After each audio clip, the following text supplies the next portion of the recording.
भक्ति की राह में सज्जनों आप सभी का स्वागत है। मैं आपको आज शिव जी और ब्रह्मा जी की कथा बता रहा हूँ। शिव जी ने ब्रह्मा जी का सिर क्यों काटा, यह कथा सुनाता हूँ। ब्रह्मा जी ने कहा कि मैं ही हूँ, यहाँ मेरे अलावा कोई और नहीं है, अर्थात मैं ही ईश्वर हूँ, मैं ही पार ब्रह्म हूँ।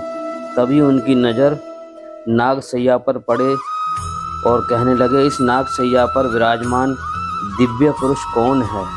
जिस कमल से उत्पन्न उसकी ऊर्जा, दिव्य पुरुष कौन है? जिस कमल पे पड़ी उसकी ऊर्जा क्यों सौंक रही है? ऊर्जा नहीं सौंक रहा हूँ मैं, आप मेरी नाभि से वो पैदा हुए हो। ब्रह्मा जी कहते हैं, मैंने ही तुम्हें जागृत किया है, मैंने ही तुम्हें उत्पन्न किया है। तो ब्रह्मा जी कहते हैं, मैंने ही तुम्हें जागृत किया है, मैं पैदा हुआ, मैं ही बड़ा हूँ। जो आधार प्रदान करता है वही बड़ा होता है, मैं ही बड़ा हूँ। विष्णु जी बोले, आप तो यहाँ नीचे विराजमान हैं और मैं ब्रह्मांड में हूँ, वही बड़ा होता है, आप ये मान लो मैं ही बड़ा हूँ। नारायण और ब्रह्मा जी इस विवाद में उलझे हुए थे। तब उनके पास एक शक्ति प्रकट हुई, जो संसार में शिव का प्रकाश हुआ, और वह दोनों ही यह देखकर दंग रह गए।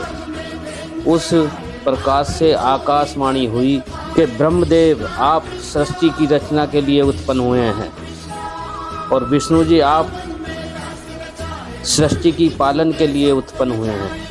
इस विवाद में मत उलझो। फिर भी आप दोनों यह मालूम करना चाहते हैं कौन बड़ा है कौन छोटा है।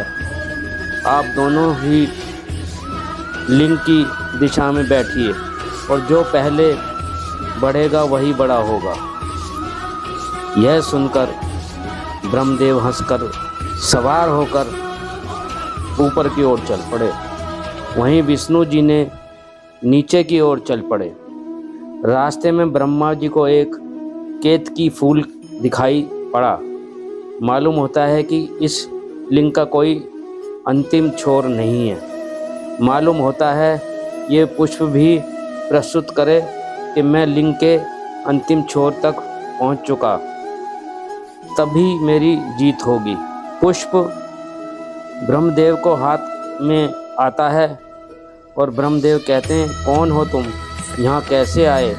और पुष्प एक लड़की का रूप धारण कर लेता है। कहती है, मैं केतकी हूँ। जैसे ही मेरी उत्पत्ति हुई, इस प्रकाश स्तंभ से उत्पन्न होकर मैं इस ओर आ गई। केतकी ने पुष्प में ही सृष्टि की रचना करने वाला हूँ। तुम चाहती हो तुम्हें ही सर्वश्रेष्ठ फूल माना जाए। मेरे एक काम करना होगा। तुम्हारे इस प्रस्ताव के लिए धन्यवाद। केतकी ने कहा, आपकी सहायता जरूर करूंगी। काफ़ी देर तक नारायण और ब्रह्मदेव दोनों को लिंग का छोर नहीं मिला।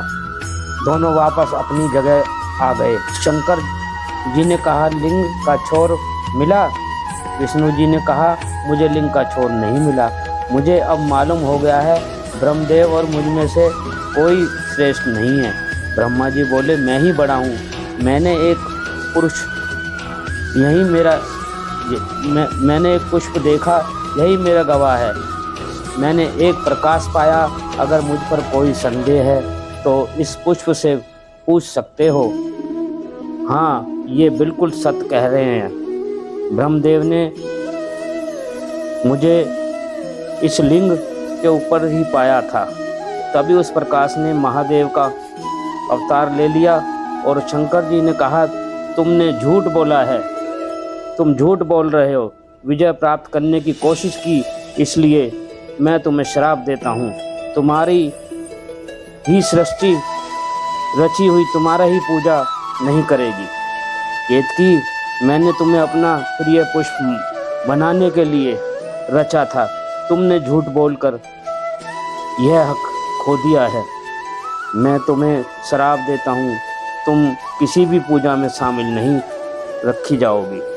मंदिर और पूजा स्थान से बाहर रखा जाएगा तुम्हें। साज सज्जा के लिए ही तुम्हारा उपयोग होगा। भगवान शंकर ने केतकी से कहा, नहीं प्रभु, मुझे क्षमा कीजिए, मेरा जन्म इस सृष्टि को उत्पन्न करने के लिए हुआ है। फिर आप कौन होते हैं मुझे श्राप देने वाले?